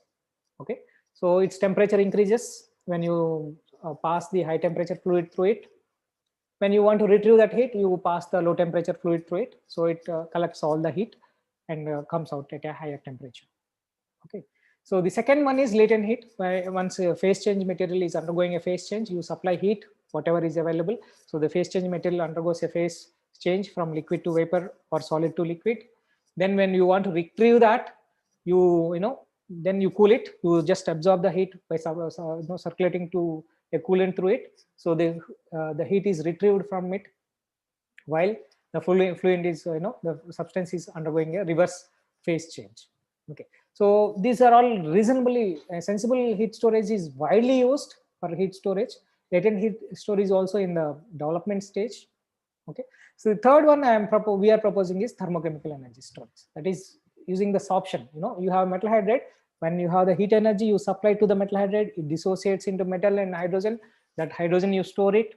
Then when you want to retrieve the heat, you supply back the hydrogen to the material, so that the absorption occurs. Absorption is an exothermic reaction, it releases the heat. That heat you collect back. Okay, so that means you are retrieving the heat. So you compare this. The sensible storage is a highly developed technology compared to the latent heat storage. Again, now it is in the developing phase, going to be employed, and sorption heat is still at the elementary research level. But the energy densities, if you see, it has very high energy density, this sorption heat storage technology. The second advantage is you can store it for any time without losing much exergy from it. The quality of heat won't get degraded. Okay, we want to store it for seasonal heat. Suppose you have heat some places where the summer temperature rises up to 40 degrees centigrade. So you can store that heat at 40 degrees centigrade. In winter, the temperatures may fall up to minus 25 degrees centigrade. Then you can use this heat, seasonal heat, heating and cooling systems.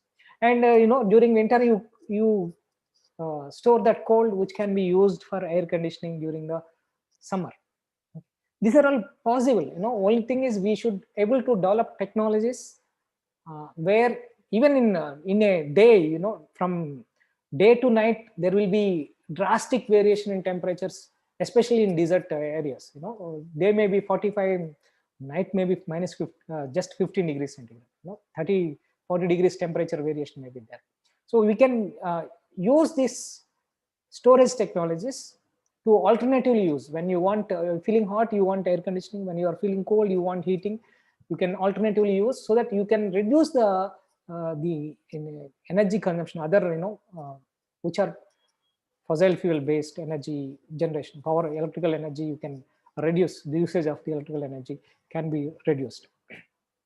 So the technique is very simple, similar to your compressor. When you have the excess heat, you supply to it. You have solar heat, you supply to it. So it dissolves hydrogen, which is stored in a tank. Then when you want to retrieve it, you supply this hydrogen back to this, so that it absorbs heat and absorbs hydrogen and releases the heat. Again, here selecting the materials is very important. So these are some of the applications. No major insulation is required. It can longer period it can store. Energy densities are very high. It can go for a few thousand cycles. The absorption desorption of hydrogen can go, so it has a long life. So the material wise, if you see, again here I am emphasizing the importance only. Okay, it has very high energy densities. The energy quality can be preserved. The energy densities are high.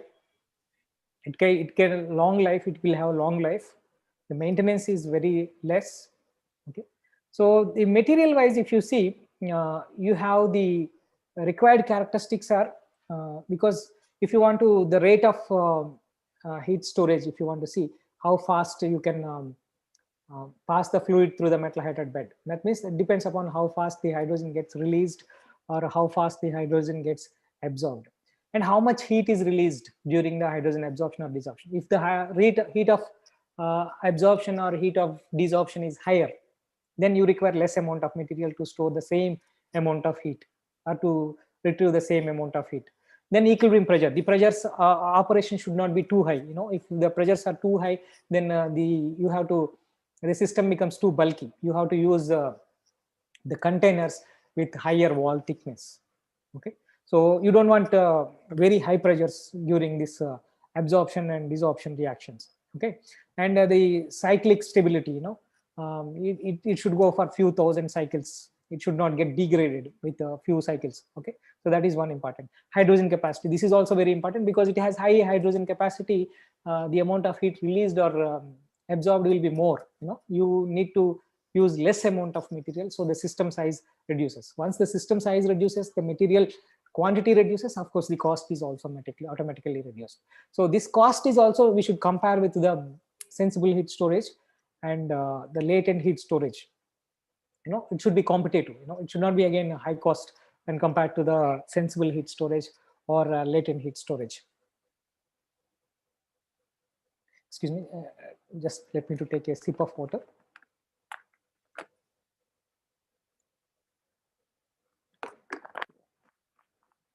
Yeah, if you see materials, there are wide range of materials available. That means you can store heat energy right from room temperature to 500 degrees centigrade using these materials. Okay, so if you choose phase change materials, there are some certain limitations because for phase change to occur, you have to heat them to certain temperature. Some redundant temperature is available, but here based on your application, whether you want to store just heat at 70 degrees centigrade or 150 degrees centigrade, 250 degrees centigrade, up to 500 degrees centigrade, you have plenty of materials available in a wide range. Okay, for example, if you take magnesium, you can store heat readily at 400 degrees centigrade because the magnesium reacts with hydrogen around 400 degrees centigrade, forming magnesium hydride. For 1 mole of hydrogen, it releases 75 kilojoules, and it has a weight capacity of around 6 weight percentage.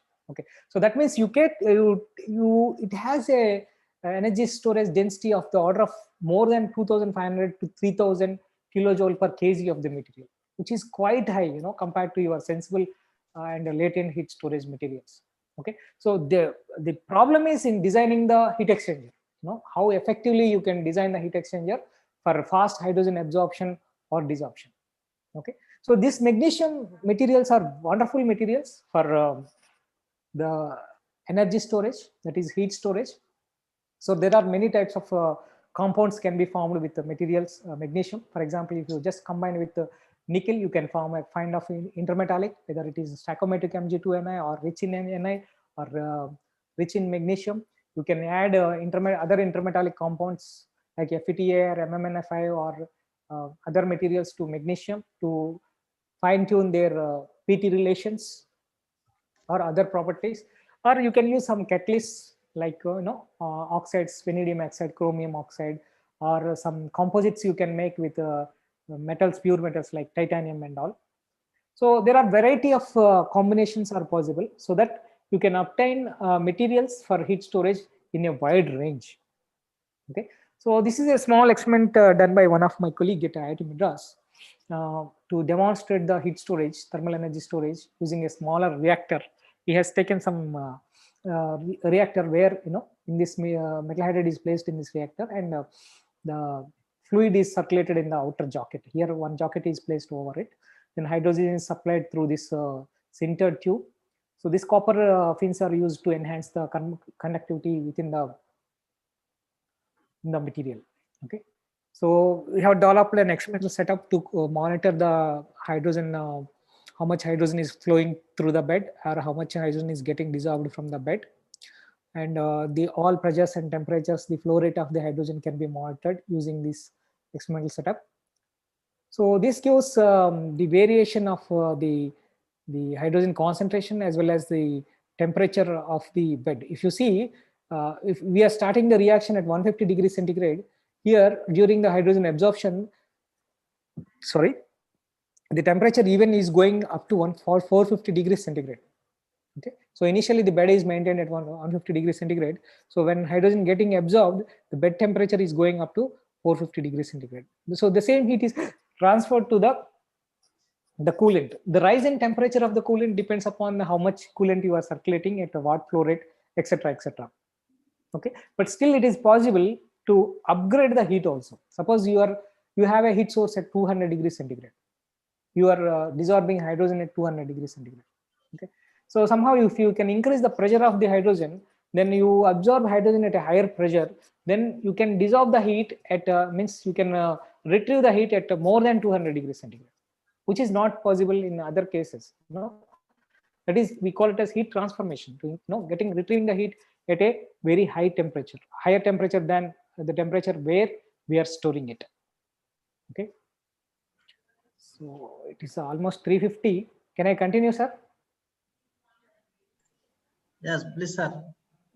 Because I don't know the energy level of the audience. They might have attended the morning session also. Yes. Okay, intermediately, I will thank you all again for bearing me for continuous monologue. One way transformation. Yes. Thank you, sir. Nice session, sir. Yes, sir. Very good session, sir. Thank you, sir. So Very informative session, sir.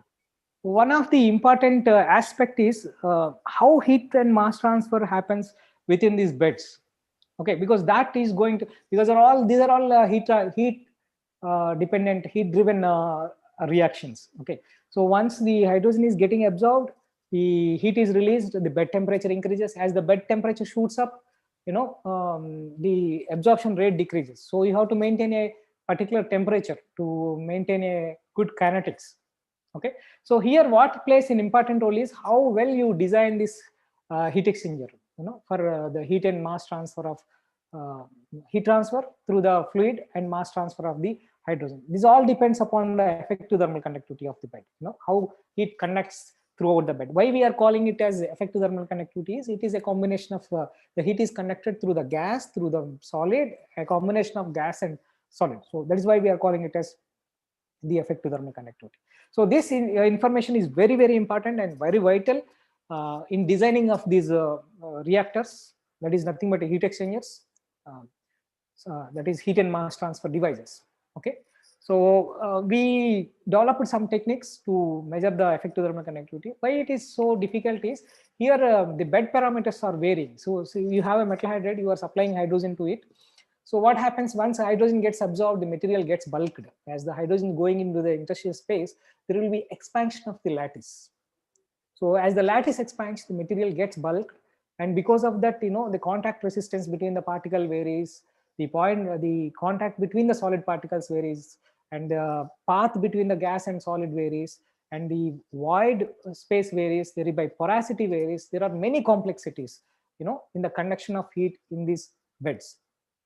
So the thermal conductivity plays a vital role. We have developed a one-dimensional steady heat transfer technique where the metal hydride is placed in this core annulus, and we heated the bed at the core, and we try to achieve a one-dimensional heat transfer in the radial direction. So one important aspect is the heat transfer direction should be very small compared to the lateral direction. So if you are teaching heat transfer course, you always consider for one-dimensional heat transfer, you consider a wall, wall of your room, because wall thickness is very small compared to the height or width of the wall. So the heat transfer direction is very small compared to the lateral directions. So there the one-dimensional heat transfer analysis is valid. Okay, so one important aspect to consider one-dimensional heat transfer is the heat transfer direction should be minimum compared to the lateral directions. Okay, so if you are using a axial heat transfer technique, then it should be a plate with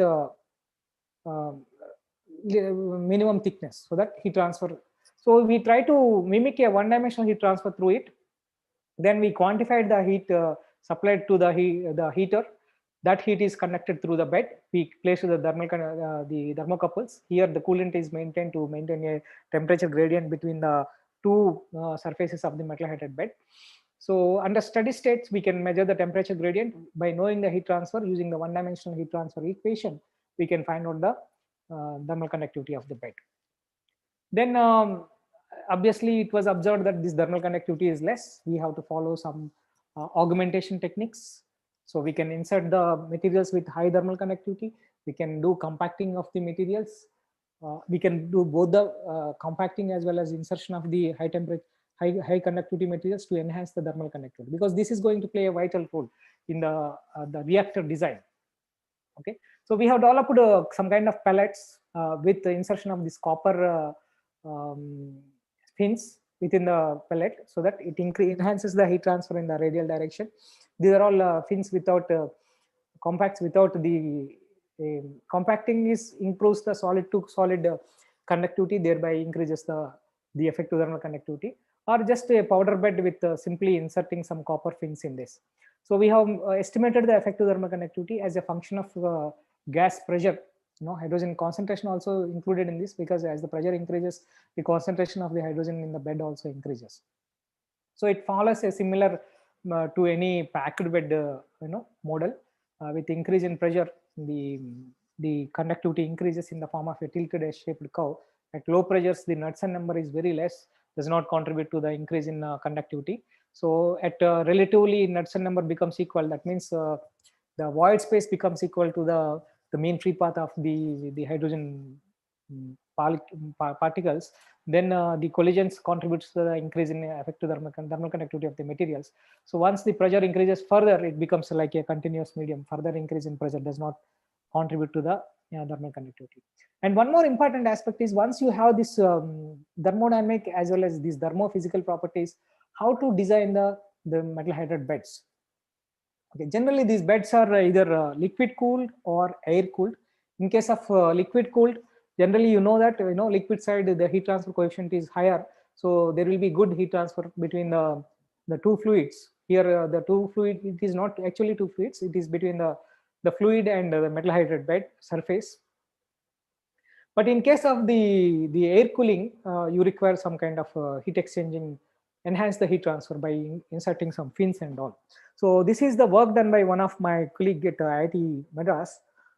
He has taken a shell and tube kind of heat exchanger, where he has taken the smaller dotted one shows the hydrogen supply lines. This shows the heat transfer fluids. So this is a liquid cooled heat exchanger arrangement, whereas this is a gas cooled heat exchanger arrangement, where you have the metal hydride placed here with the fins surrounding the tubes. Okay, so here he has taken two types of fins, plate fins as well as the radial fins.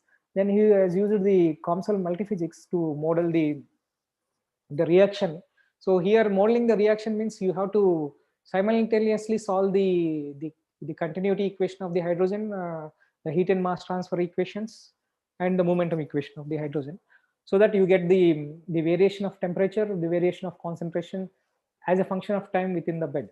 Okay, so this shows one simulation. So initially the bed is occupied with the metal shows the blue color, the completely hydrated one is given in the red color. So we have placed now hydrogen in this, and the coolant is circulated at a particular temperature. These are all mentioned. So the hydrate starts forming. You can see that near the coolant, near the tubes, the material is getting saturated fast, because the heat transfer will be faster. So a temperature is maintained nearer to the initial bed temperature or the coolant temperature.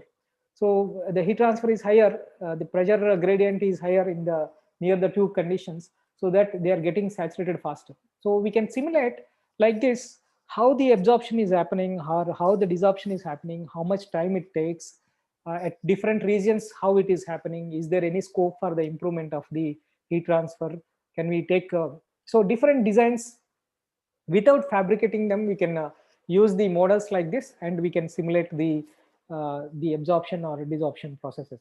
So there are different configurations. As I told, I would like to skip because of the constraint of the time. Then overall, what is our objective is to minimize the material quantity. Material quantity means other than the metal hydride, the tubes, tube length, tube diameter, and the weight of the tube.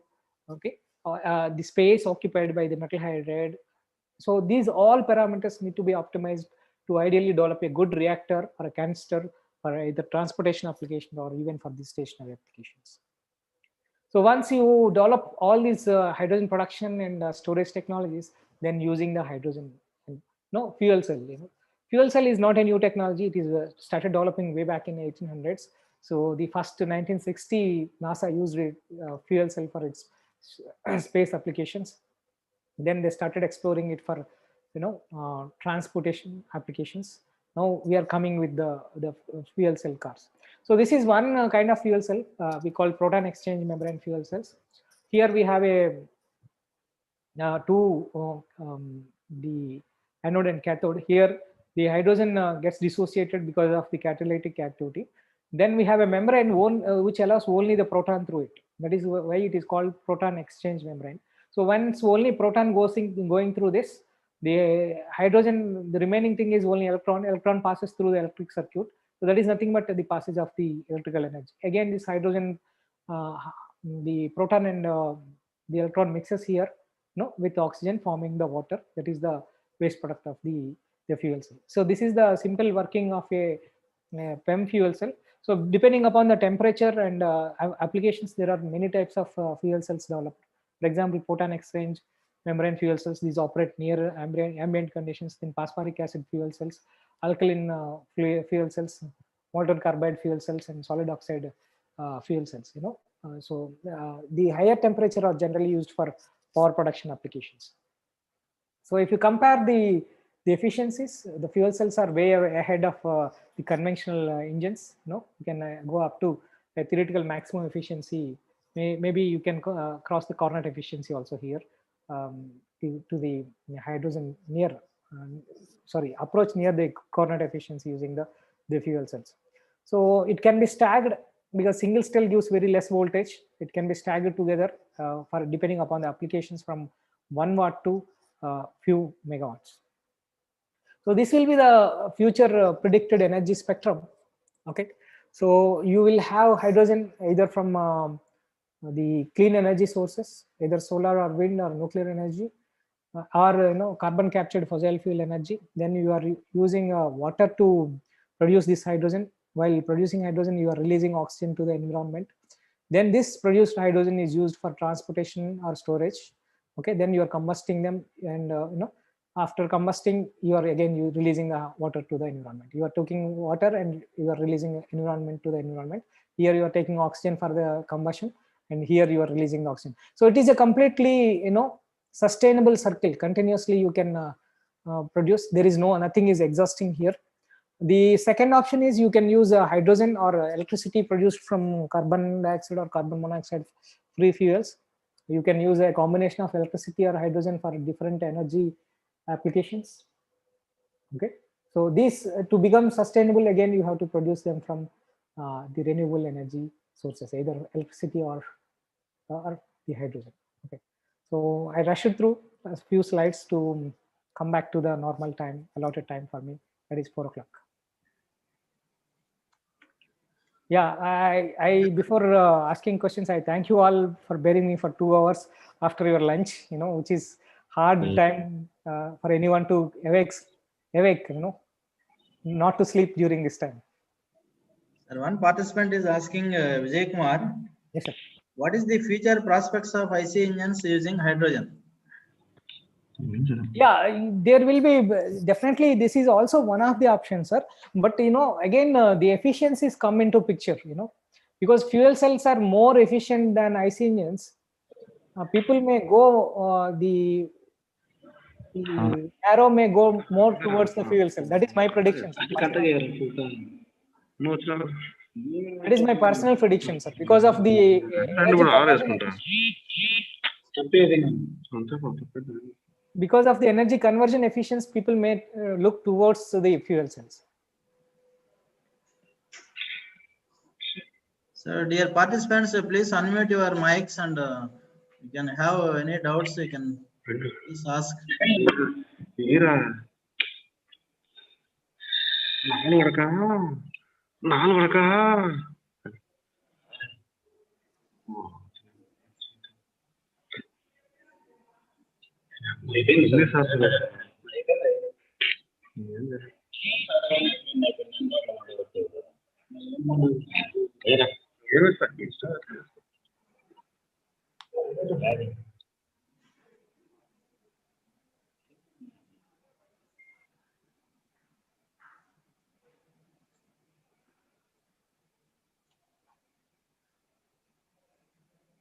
We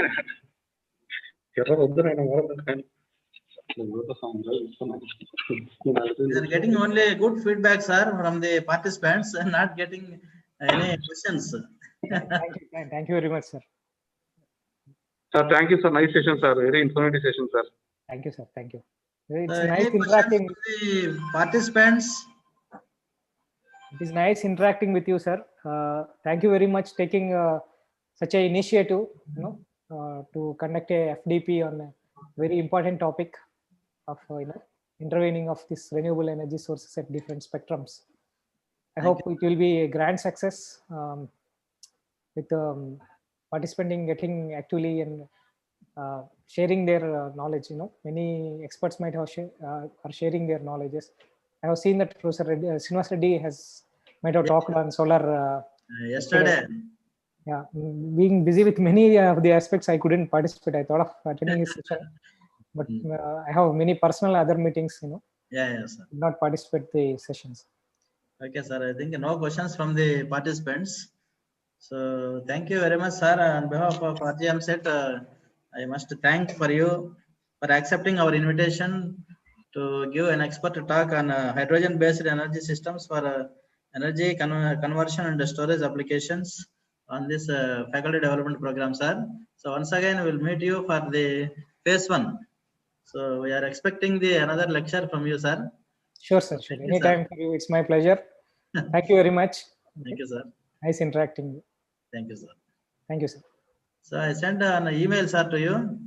Okay, sir. Please fill that form, sir. Okay, sir. Thank you, sir. Thank you, sir. Thank you, sir. See you, sir. All the best, sir. Thank you, sir.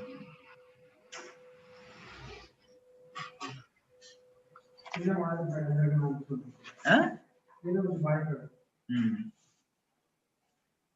So dear participants, so tomorrow, today the session ends. So tomorrow we'll have the session by Bhanuchandar at 10 a.m. So on wind turbine and its commercials from the industry person. So all of you please join.